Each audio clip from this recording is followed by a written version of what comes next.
Well, like I said, another PPP story coming down once again. Not shocked. I told you this was going to happen. I think I have a video on this channel like over a year ago saying that, everybody's going down for this shit. Everybody. It's Justin, Mr. CMB, back with another video. Now I'm just reacting to this article that I saw today, so I wanted to make a video about it. So here we go.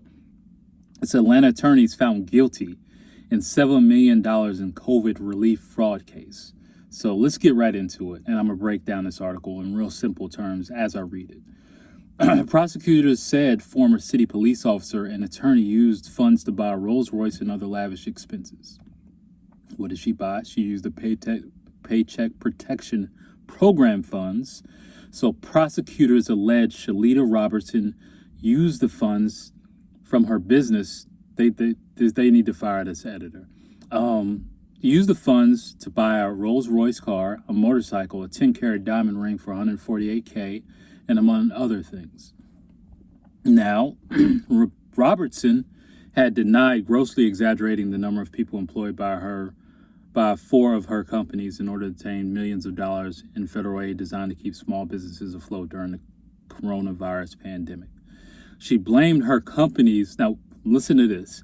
She blamed her company's fraudulent 2020 PPP loan applications on her then friend and personal attorney, Chandra Norton, who pleaded guilty in a separate prosecution, right?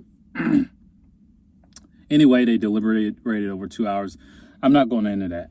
Guys can look at the article below. I'm not reading all this. And by the way, whoever wrote this article, they need to be fired. They're not good at all. The spelling's off. The everything's off. So let me tell you exactly what happened. She saw an opening and she took advantage of it. You got to understand, when people see an opening, they see a gap, they're going to exploit it. And that's human nature. That's human psychology. You give them an inch, they're going to take a mile.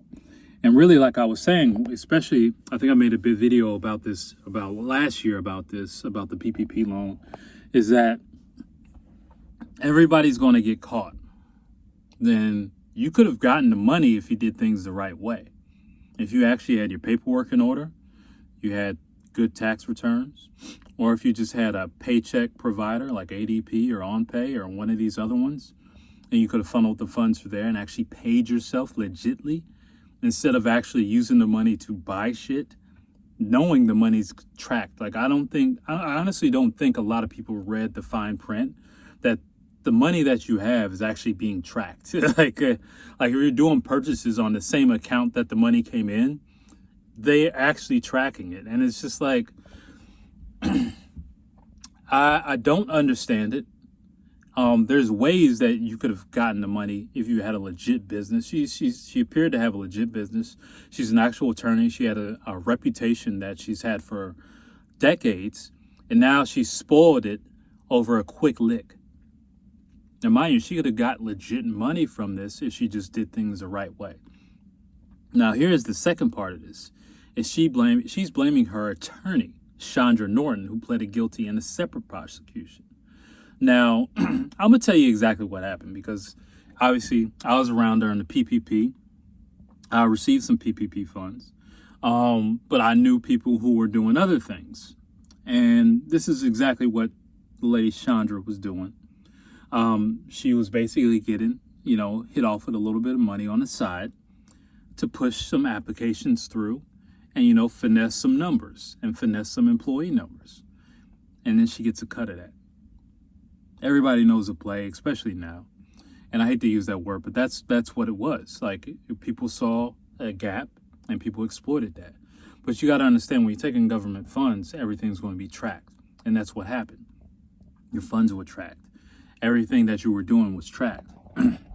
And they could have legitimately, sorry, I just got finished eating, so me speaking is, I'm having a little hard time right now. I need some water. But they could have legitimately got this money. And now she's in a situation to where it's, really fucked up. Now let's go to this separate prosecution, because I really want to break this whole thing down. Okay, now her attorney was she created the attorney who actually apparently finessed the paperwork. Mind you, guaranteed she knew all about it. Everybody did. Okay, she basically founded a contracting company and to give PPP fraud money, to get PPP loans. So what she did is she got about $8 million in relief funds, and it's been that's what she got back in 2020. Now here we go again. Here we go again. Chandra Norton and an unnamed second party applied for the money. I don't know why they won't unname the second party. That's kind of weird. I have my thoughts about that, but I won't go into that. Including, she used it for personal purchases and including a $172,000 Range Rover. If it's not the top of the line Range Rover, you shouldn't be paying $172K for a Range Rover. I mean, they depreciate in value like really fast. Okay. DeKalb officials became aware of the incident last year and continue contracting with Norton's Camkins Consulting. And apparently she doesn't own the company. So, all right. They transferred the ownership. That's a red flag. Why are you gonna transfer ownership after you just taken government funds? It looks like you're running off with the money. Now, I don't even want to read any more of this article. I want you guys to hear me and hear me good. We live in the internet age. There are so many ways to make money legally. And quiet as kept. People talk about get rich quick schemes. Oh, get rich quick schemes. It's the end of 2023. We're moving into 2024. Get rich quick schemes, or I don't like to use the word scheme, but I'm going to just say it in this sense. You can get rich quick in 2023 and 2024, especially 2024. People are going to get rich quick. I'm getting richer quicker because we have the internet. So you guys got to let go of these old ideas and old scams and old stuff like that. Now, one of the biggest thing, and obviously, you know, these are black people, and obviously it's not just black people who stole the money. Obviously, the biggest people who stole the money were, you know, there's a whole list of people that you could see who stole the money, and there was plenty of them who stole way more than that. So we won't get into that. That's a video for another topic. But if you just have your paperwork in order, if you just do things the right way, if you learn a skill and a trade that's scalable online, you can make a lot of money very fast.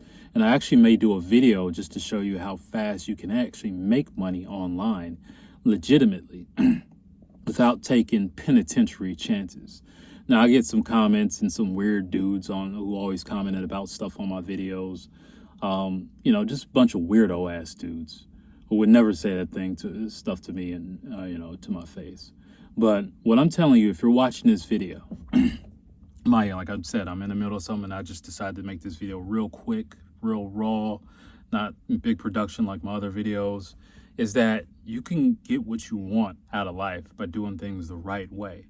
And if you want it fast, you just need to learn the internet. You need to learn how the internet works. You need to learn how AI works, and you need to learn marketing. Because quiet as kept, the internet was made to make money. It's not built for you to consume, even though most people consume it. All right, so I hope this video helped. Like, comment, share, subscribe. Like I said, this is a real raw video. I'll talk to you guys later. Peace.